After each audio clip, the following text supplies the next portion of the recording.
الشیطان الرجیم بسم اللہ الرحمن الرحیم۔ جو بچے قلم سے ہی جنگ جیت سکتے تھے وہی بچے حالات سے ہار بیٹھے تھے۔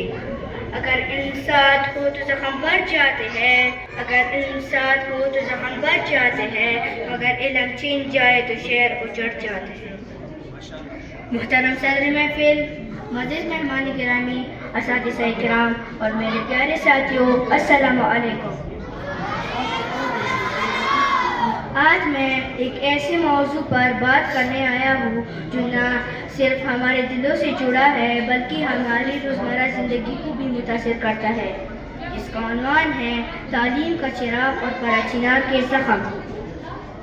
ہمارا پرچنار وہ سرزمین جو اپنی خوبصورتی، اپنی ہوا کی خوشبو، اپنی پہاڑوں کی شان اور اپنے لوگوں کی محبت کے لیے مشہور ہے، لیکن افسوس جس مقام پر اس قدر خوبصورتیاں ہیں وہی ایسی مشکلات بھی ہے جنہوں نے سب سے زیادہ اثر ہماری تعلیمی نظام پر ڈالا ہے۔ جب پرچنار کا راستہ بند ہوتا ہے تو اسکول بند نہیں ہوتا، امید بند ہوتی ہے۔ یہ کس کے خواب تھے جو بکھر کے رہ گئے، یہ کس کے لوگ تھے جو مر کے رہ گئے۔ آج میں تعلیم کی بات کرنے آیا تھا، لیکن پہلے اس درد کی بات ضروری ہے جس نے ہمارے گھروں کو، ہمارے اسکولوں کو اور ہمارے مستقبل کو زخمی کیا۔ وہ دھماکے، وہ گولیاں، وہ آوازیں جنہوں نے بچوں کے کینے کی آوازیں چھین لی۔ کوئی ماں بیوہ ہو گئی، کئی بچے یتیم ہو گئے، کسی کا باپ شہید ہوا، گھر کا ستون گر گیا اور سب سے بڑھ کر کئی خاندانوں کے چراغ بجھ گئے۔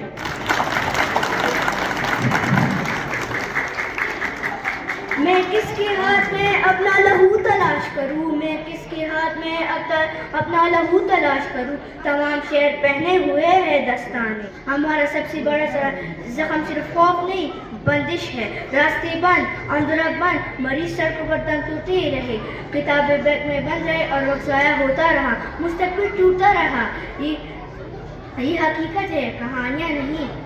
سفر رکا تو ہم بھی کہیں رک سے گئے، سفر رکا تو ہم بھی کہیں رک سے گئے، قدم تو چل رہے تھے مگر تک سے گئے۔ ہماری زمین نے بہت دکھ سہے ہے مگر ہمارا سب سے اٹل یقین تعلیم ہے۔ لیکن سوال یہ ہے کیسے پڑھائی ہو جب کسی بچے کا باپ شہید ہو جائے اور وہ اپنی اسکول کی کاپی میں اپنے آنسو جذب کرتا رہے۔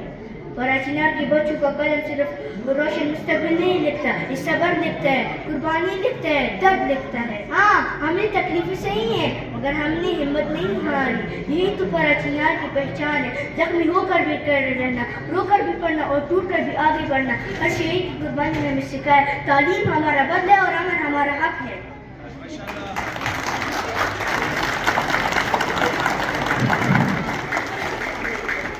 ہاتھ جوڑ کر گزارش کرتا ہوں خدا را پرچنار کے بچوں کے خوابوں کو مزید ٹوٹنے نہ دے۔ آخر میں اپنے اسکول کا شکریہ ادا کرنا چاہتا ہوں جنہوں نے ہمیں اندھیروں میں بھی امید کا چراغ دیا، اور آپ تمام مہمانوں کا بھی جو آئے، بیٹھے، سنا۔ آپ کی موجودگی ہمارے لیے عزت ہے۔ پاکستان